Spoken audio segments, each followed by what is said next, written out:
Bonjour, aujourd'hui nous allons aller un peu plus loin dans la réconciliation, parce qu'on est samedi, c'est bientôt la fin de la semaine, donc le thème va être bientôt fini. Et pour aller plus loin, on va aller regarder dans toute notre histoire, toutes les personnes à qui on en a voulu.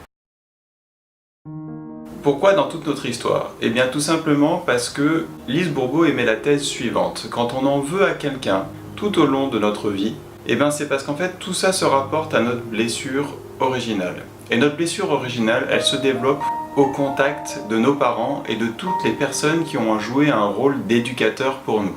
Du coup, ce qu'elle nous demande de faire, c'est d'aller voir sur toute notre vie, remonter le temps, pour repérer toutes les personnes à qui on en a voulu, et de voir quelle était pour chacune de ces personnes la blessure qui a été activée. La théorie qu'elle a développée dit que tout ce que l'on reproche aux hommes, c'est ce que l'on reproche à notre père, et tout ce que l'on reproche aux femmes, c'est ce que l'on reproche à notre mère. Du coup, en faisant la liste de toutes les personnes à qui on reproche quelque chose, et en mettant à côté quelles sont les blessures qui sont activées par le contact avec cette personne, par les histoires qu'on a eues de désagréables avec cette personne, nous permettra d'identifier ce que l'on reproche à nos parents. Alors, une fois qu'on a dit ça, bon, déjà il faut être d'accord avec la théorie, c'est mon cas. Ceci étant, une fois qu'on a dit ça, ça ne suffit pas. Ça ne suffit pas parce qu'il y a plusieurs choses. La première chose, c'est se rendre compte qu'on a pu en vouloir à nos parents. Et l'accepter. Et je trouve ça tout à fait fréquent dans le développement de l'enfant. Je ne sais pas si c'est normal. J'aurais tendance à le dire parce que dans la société dans laquelle je vis aujourd'hui, tout le monde connaît cette phase de crise d'adolescence. Tout le monde, peut-être pas, mais en tout cas dans tout ce que j'ai pu observer, tout ce que j'ai pu vivre, il y a un moment où effectivement j'en ai voulu à mes parents. Je me le suis d'ailleurs reproché, mais il se trouve que c'est dommage de se le reprocher parce que ça bloque le processus, ça ne permet pas de faire passer les émotions à travers soi, de les vivre intégralement et de vraiment intégrer cette expérience et passer au-delà. Ça crée un nœud, un espèce de blocage. Du coup, une des choses très importantes à faire dans ce cadre-là, c'est d'effectivement accepter le fait qu'on ait pu en vouloir à nos parents. Il n'y a aucune question de jugement là-dedans. Est-ce que c'est bien, est-ce que c'est pas bien? Peu importe. Il se trouve que c'est là. Et que la plupart des enfants en ont plus ou moins voulu à leurs parents à un moment donné de leur éducation, de leur évolution, de leur enfance. Et c'est comme ça. C'est pas grave, peu importe.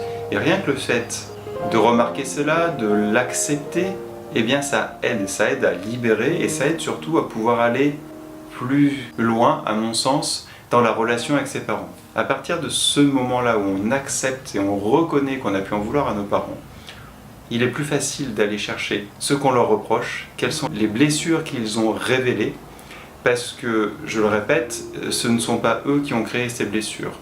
C'est notre façon de percevoir le monde. Alors ils nous ont peut-être appris, transmis des choses, mais j'ai la conviction que nous les avions déjà en nous quand nous sommes nés et que c'est notre façon d'appréhender le monde, de voir les réactions de nos parents qui ont renforcé cette blessure et du coup c'est arrivé il y a tellement longtemps, on était tellement jeunes qu'on peut avoir l'impression que ce sont nos parents qui ont causé ces blessures. Et là je parle bien sûr des 5 blessures dont parle Lise Bourbeau, qui sont la trahison, le rejet, l'abandon, l'humiliation et l'injustice, qui sont quelque part fondatrices de notre personnalité. Et justement parce qu'elles sont fondatrices de notre personnalité, c'est ça qui me fait dire qu'elles étaient préexistantes à la relation avec nos parents. Donc le fait d'accepter qu'on puisse reprocher quelque chose à nos parents, qu'on puisse leur en vouloir ou qu'on ait pu leur en vouloir, parce que ça peut ne plus être le cas, eh bien ça nous permet justement d'aller accéder à ça et de lever une espèce de couvercle pour pouvoir aller guérir de nos blessures.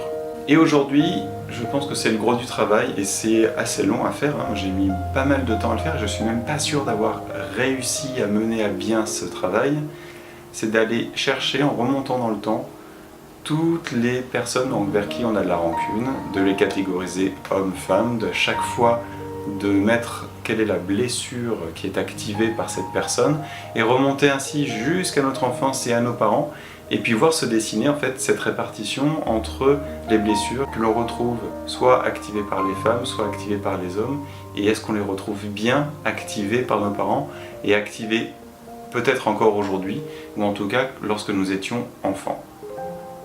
J'arrête là pour aujourd'hui, je vous remercie d'avoir regardé cette vidéo. Comme chaque jour, je vous souhaite une très belle journée et surtout, prenez soin de vous.